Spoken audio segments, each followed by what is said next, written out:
Selamat sore, Nita. Selamat sore, Bapak. Hari ini Bapak ingin ngobrol secara santai dengan kamu. Apakah kamu tidak keberatan atau kamu punya waktu? Oh, tidak, Bapak. Saya merasa senang dapat ngobrol dengan Bapak. Karena Bapak adalah wali kelas saya. Baik. Beberapa hari ini, Bapak lihat kamu sering melamun. Bapak perhatikan pada jam istirahat. Tidak seperti biasanya, kamu berkumpul dengan kawan-kawan. Tapi kok sekarang lebih senang menyendiri? Ada masalah? Boleh cerita dengan Bapak? Sebenarnya, Bapak, saya ingin bercerita dari kemarin. Tapi Bapak sepertinya sibuk. Jadi saya takut untuk mengganggu kesibukan Bapak. Dan saya bersyukur, alhamdulillah hari ini saya bisa bertemu Bapak. Dan Bapak sendiri yang memanggil saya. Baik. Ada yang mau disampaikan? Atau ada yang mau diceritakan dengan Bapak? Iya, Bapak, ada. Silakan. Bapak akan mendengarkan cerita kamu. Mudah-mudahan Bapak bisa memberikan solusi nantinya. Begini, Bapak, saya merasa nilai saya itu selalu jelek dalam pelajaran yang barusan tadi saya pelajari. Padahal saya sudah berusaha mengikuti pelajaran itu dengan sebaik-baiknya. Tadi saja guru mata pelajaran itu menyebutkan kalau nilai saya itu belum tuntas. Padahal Bapak, saya sudah mengerjakannya dengan maksimal. Jadi kepikiran Oh iya, terus oleh saya, Pak. oh ya, baik. Kira-kira menurut kamu, apa yang penyebab nilai kamu sering tidak tuntas dengan mata pelajaran tersebut? Seperti kamu bilang tadi, kamu kan sujakannya dengan maksimal. Saya juga tidak tahu, Pak, di mana kesalahan saya sebenarnya. Bahkan setiap belajar di kelas, guru tersebut kurang peduli dengan saya. Guru itu juga selalu mengeluarkan kata-kata yang kurang menyenangkan kepada saya. Kadang saya merasa tersinggung, Pak. Oh iya, hmm. Bapak bisa memahami apa yang kamu rasakan sekarang. Jadi kira-kira menurut kamu, apa alasan guru tersebut memperlakukan kamu seperti itu? Eh, Menurut saya, karena saya tidak ikut belajar privat mata pelajaran guru tersebut, Pak. Ya, seperti kawan-kawan yang lain. Mereka belajar privat bersama ibu itu. Kalau boleh Bapak tahu, apakah guru tersebut mewajibkan untuk semua siswanya mengikuti privat mata pelajaran tersebut? Tidak, Pak. Tapi di kelas itu saya termasuk siswa yang tidak mengikuti les private mata pelajarannya. Begitu, Pak. Oh, jadi kamu merasa kurang nyaman belajar dengan mata pelajaran guru itu, ya? Dan kamu merasa kurang puas dengan nilai yang diperoleh. Bukankah begitu? Ya, benar sekali, Pak. Oke, kira-kira apa nih yang akan kamu lakukan? agar kamu bisa merasa nyaman belajar dengan guru mata pelajaran itu.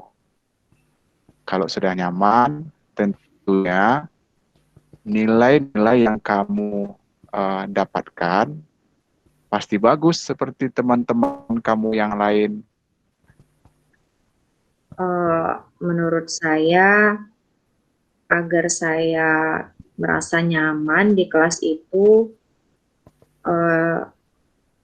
guru itu tidak membedakan saya dengan teman-teman saya yang lainnya, Pak. Dan juga ibu itu memberikan nilai yang sesuai dengan usaha yang saya lakukan.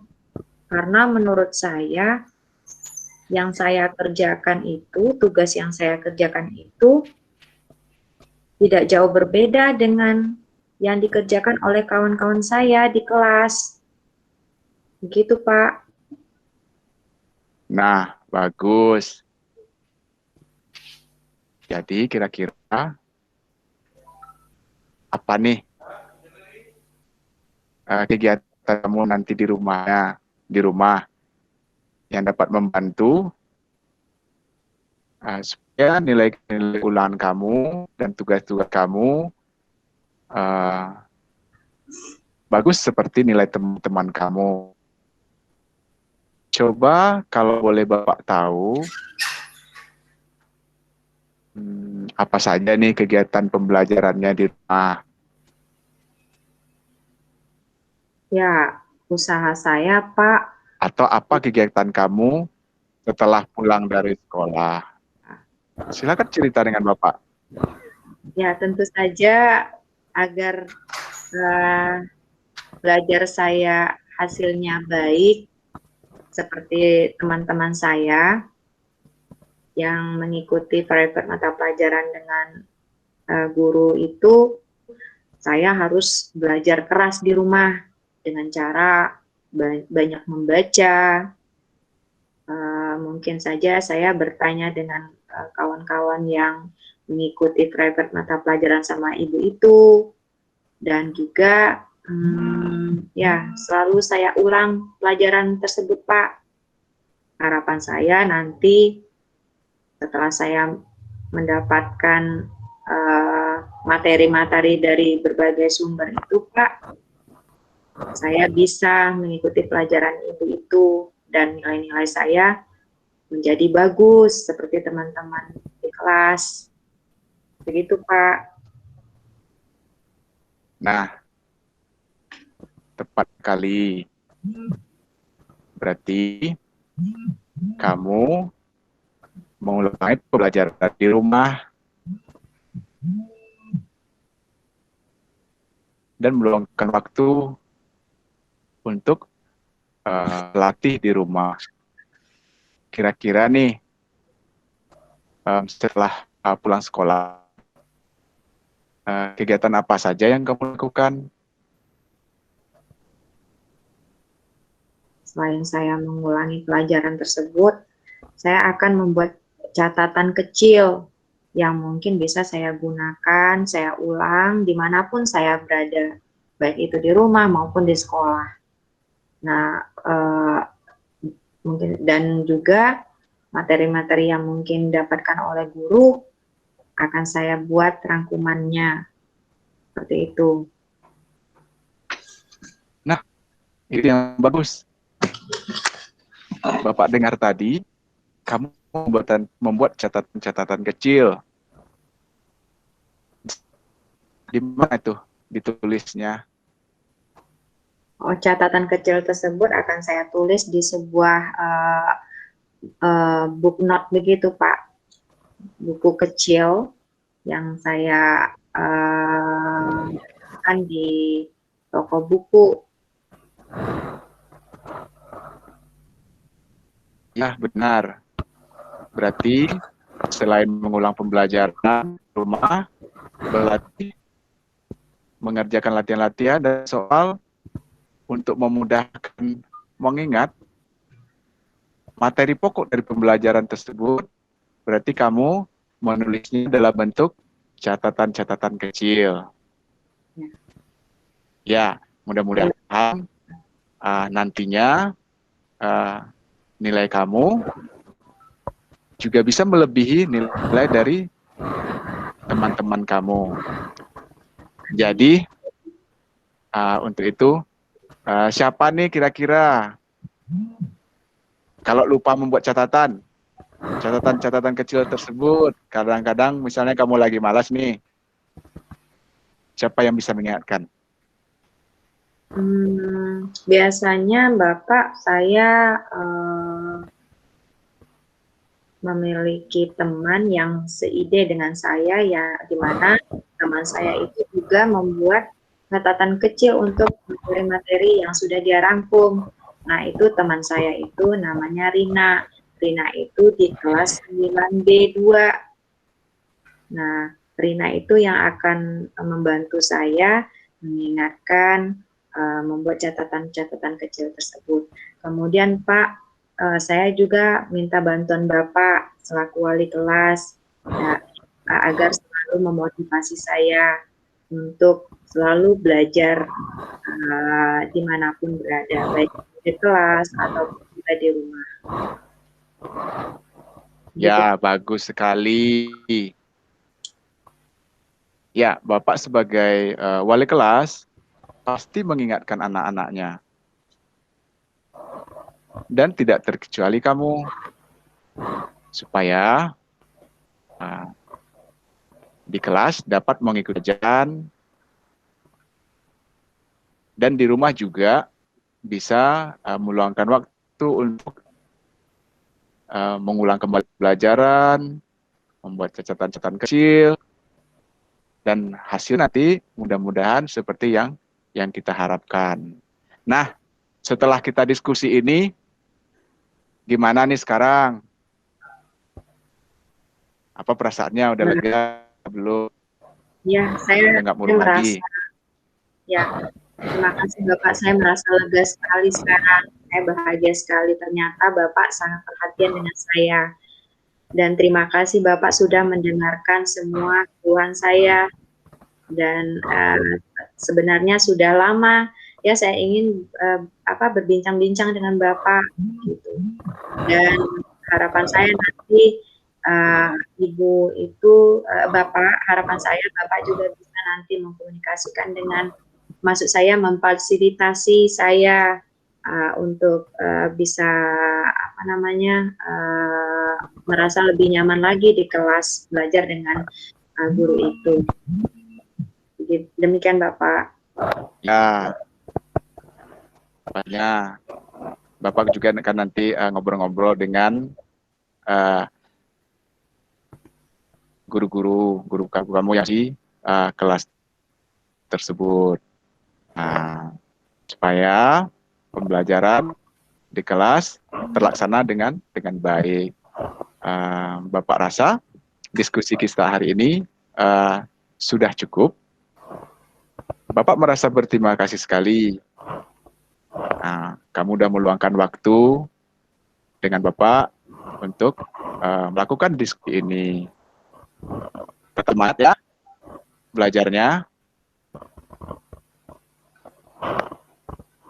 Baik Bapak, terima kasih ya Pak. Boleh saya balik ke kelas Pak? Silakan, terima kasih kembali. Assalamualaikum Pak. Waalaikumsalam warahmatullahi wabarakatuh. Baik, demikianlah tadi coaching dari kasus 2. Dan selanjutnya kita persilakan kepada Bu Deswati selaku observer untuk mengomentari dari coaching yang sudah dilaksanakan. Baik, terima kasih Bu Nita. Dari hasil pengamatan, terjadinya percakapan antara coach dan coachee, di mana dalam langkah model Tirta itu yang pertama harus ada tujuan. Nah, pada tujuan yang dilakukan oleh coach untuk bertanya, itu sudah tercapai apa yang menjadi tujuan dari pembicaraan atau diskusi pada hari itu. Kemudian pada tahap berikutnya untuk identifikasi, coach sudah memberikan pertanyaan-pertanyaan dan umpan balik yang mengarah kepada identifikasi dari potensi masalah koci itu sendiri. Selanjutnya, langkah rencana aksinya, di situ coach memberikan pertanyaan-pertanyaan dan umpan balik mengenai aksi koci dalam menyelesaikan permasalahannya. Nah, dapat dilihat bahwasanya coach memberi pertanyaan dan menggiring pemikiran koci untuk membuat rencana aksinya. Sedangkan di bagian akhir ada tanggung jawab. Tanggung jawab ini juga coach memberikan pertanyaan dan coach menanggapi pertanyaan dengan baik. Sehingga apabila saya lihat praktek coaching ini dengan menggunakan model Tirta sudah berlangsung dengan baik.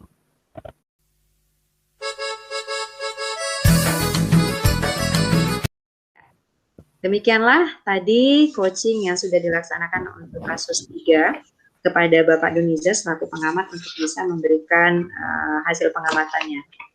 Silakan kepada Bapak Doni. Baik, Assalamualaikum warahmatullahi wabarakatuh. Waalaikumsalam. Terima kasih kepada Bu Agustrianita dan Bu Deswati.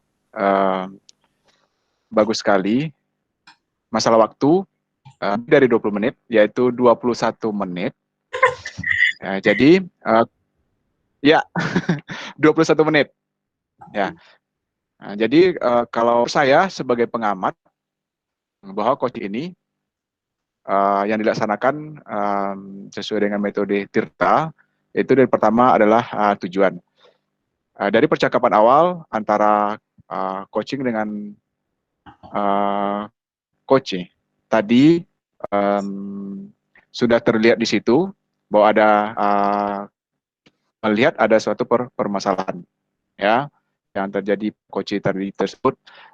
Setelah itu bagaimana supaya permasalahan ini dapat terselesaikan oleh coach itu sendiri, maka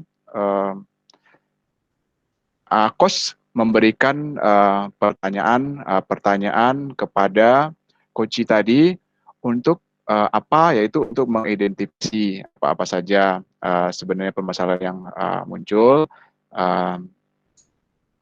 dan yang akan diselesaikan tersebut. Jadi intinya bahwa setelah diidentifikasi tadi, saya dapat ambil sedikit materi tentang identifikasi dari permasalahan, yaitu bahwa adanya gap antara pengawas kepala sekolah dengan coach itu sendiri. Jadi untuk menyelesaikan itu semua supaya permasalahan ini bisa diselesaikan oleh coach tadi, coach memberikan pertanyaan apa kira-kira yang akan menjadi rencana aksi dari coach ini untuk menyelesaikan permasalahan ini. Dan coach juga sudah memberikan jawaban panjang lebar tadi, dan saya yakin itu benar sampai disebut tadi bahwa untuk menyelesaikan permasalahan masalah media pembelajaran bisa dilihat dari permennya gitu ya, sampai ke permennya juga ada tadi gitu. Berikutnya yang terakhir tanggung jawab. Tanggung jawab di sini maksud komitmen dari coach itu sendiri untuk menyelesaikan yang timbul. Berikutnya siapa saja kira-kira yang dapat membantu coach itu sendiri untuk menyelesaikan permasalahan atau bagaimana cara menyelesaikan suatu permasalahan tadi sehingga hal-hal yang kemudian mungkin bisa berkepanjangan bisa terselesaikan. yaitu dengan mengajak teman-temannya, teman dari Koci tadi untuk datang ke pengawas dan menjelaskan bahwa ini tidak menjadi suatu permasalahan lagi di kemudian hari. Itu saja Bu Nita dan Bu Des yang dapat saya amati. Saya ucapkan Assalamualaikum warahmatullahi wabarakatuh. Waalaikumsalam warahmatullahi wabarakatuh. Terima kasih Pak Donizar atas komentarnya terhadap coaching pada kasus 3.